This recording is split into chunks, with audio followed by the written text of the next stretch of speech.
안녕하세요. 영남대학교 행정학과 황성수 교수입니다.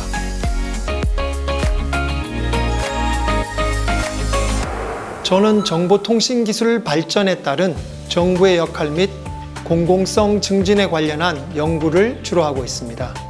오늘 저는 지능정보 사회에서 스마트 모빌리티란 무엇이고 어떤 역할을 수행하게 되는지에 대해서 설명드리고자 합니다. 최근 모빌리티 신산업이라는 용어가 화두인데요.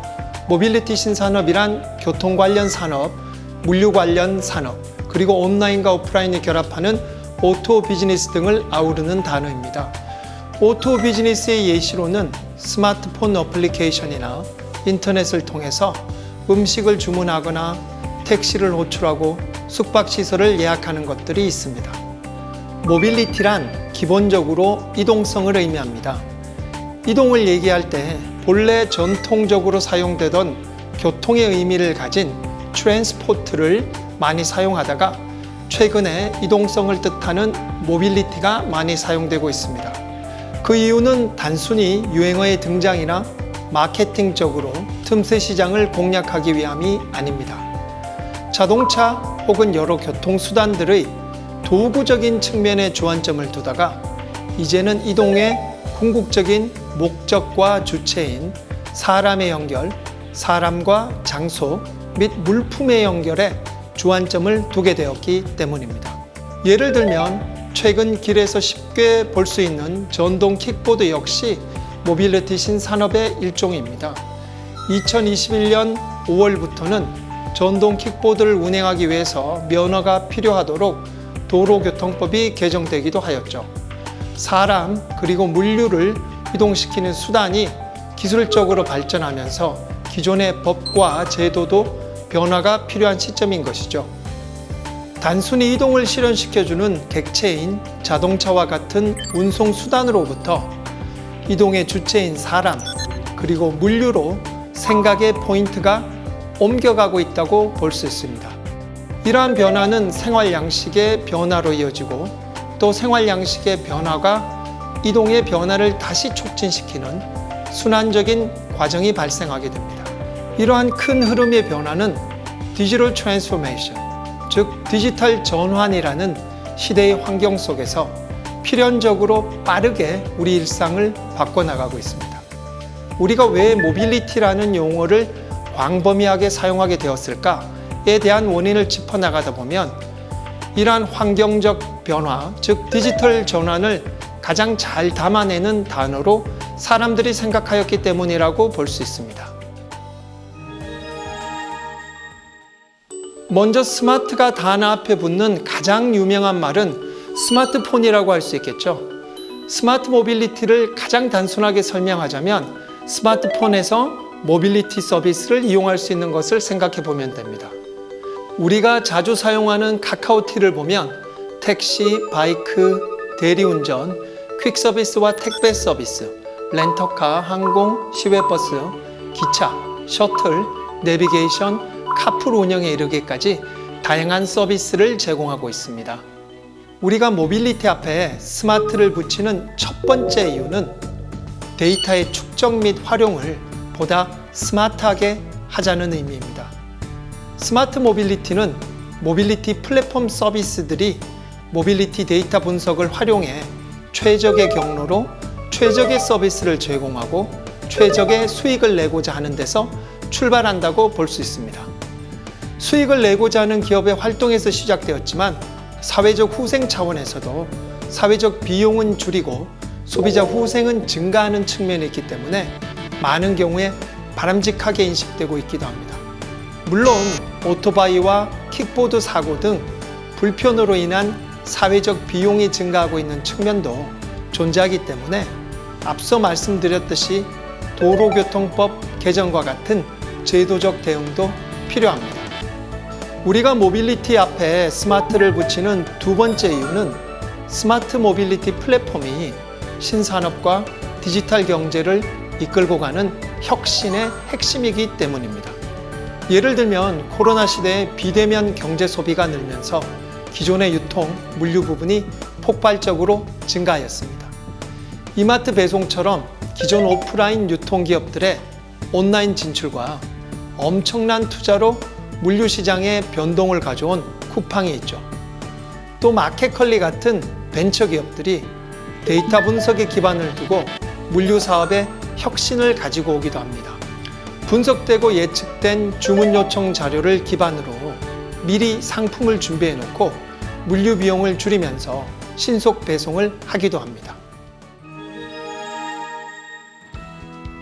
구글, 네이버 등이 일반적인 플랫폼 기업이라면 모빌리티 플랫폼 기업은 우버나 카카오티 같은 것을 이야기합니다. 우리나라에서 아직은 우버가 영업을 하지 못하고 있고 타다의 경우에도 법원으로 가는 사태 끝에 영업을 중단하였습니다. 그러나 이후 다시 다른 형태의 기업 활동이 유사한 이동 서비스를 제공하고 있기도 합니다. 앞에서 본 카카오티가 가장 대표적이라고 할 수 있겠는데요. 초기에 단순한 택시 호출과 대리 호출에서 진화를 거듭하여 모든 종류의 이동과 이동에 따르는 소비 활동을 연결하는 플랫폼으로 진화하고 있습니다. 네이버의 경우 네이버 예약, 네이버 결제로 온라인 백화점 및 은행의 역할을 하는 거대 소비 플랫폼이 되어가는 측면이 있습니다. 오프라인에서의 많은 소비와 경제 활동이 네이버 플랫폼 상에서 구동되고 있는 거죠. 이러한 경우에도 물류와 사람의 이동과 소비 성향에 관한 데이터를 면밀히 분석하여 사람들의 이동 형태에 따른 소비 행위를 유도하고 있습니다. 최근 발간된 한국행정연구원의 한 자료에 따르면 오프라인의 유통기업들이 온라인 기업으로 사업을 확장해 나가고 있습니다. 유통과 물류 분야의 기업은 유통, 물류를 수행하는 기업인 신세계, 롯데, 배달의 민족, 아마존이 있고 배송 로봇과 드론 사업에 진출한 LG전자와 SK 등이 있습니다. 물류센터에는 로봇을 도입하고 있고요.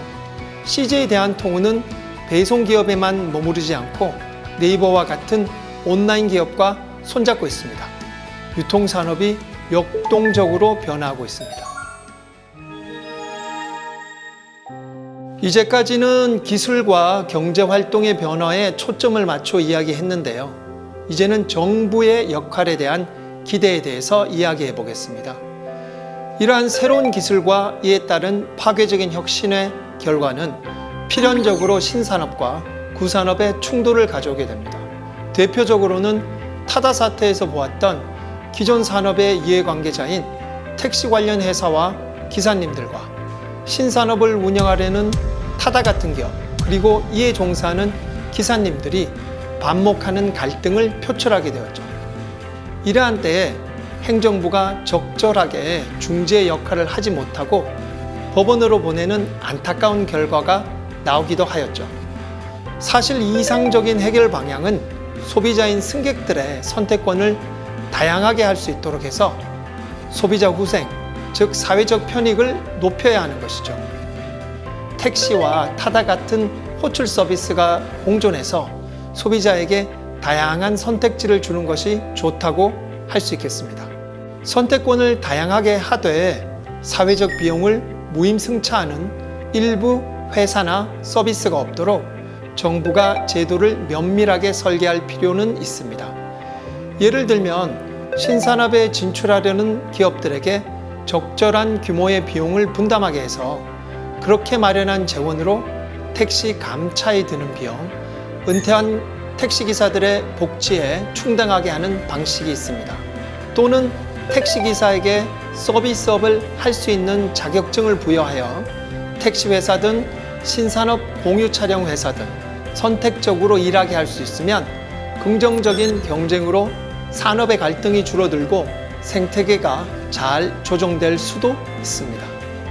택시 면허권을 사들이는 비용 지급 재원 조달을 위해서는 일부는 정부 지원금 형식으로 세금을 쓰고 대부분의 비용은 경매 형식으로 신산업에 참가하려는 시장 참여자에게 경쟁시키면 됩니다.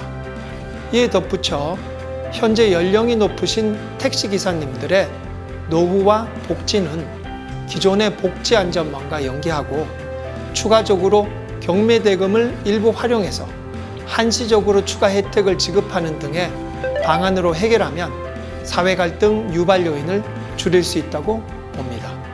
이렇듯 정부는 스마트 모빌리티 사업의 생태계를 활성화하고 신산업으로 유입되는 노동력과 기존 노동력 간의 갈등을 중재해야 합니다.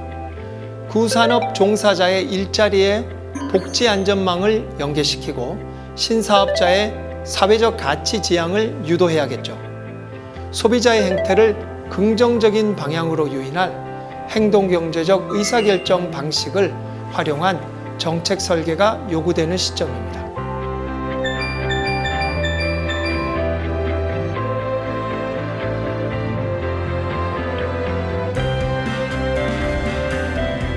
앞으로는 행정부가 신산업과 구산업의 이해관계자들이 모두 같이 공생할 수 있는 방안을 함께 모색하도록 적극적인 조정의 역할을 하기를 기대해 봅니다.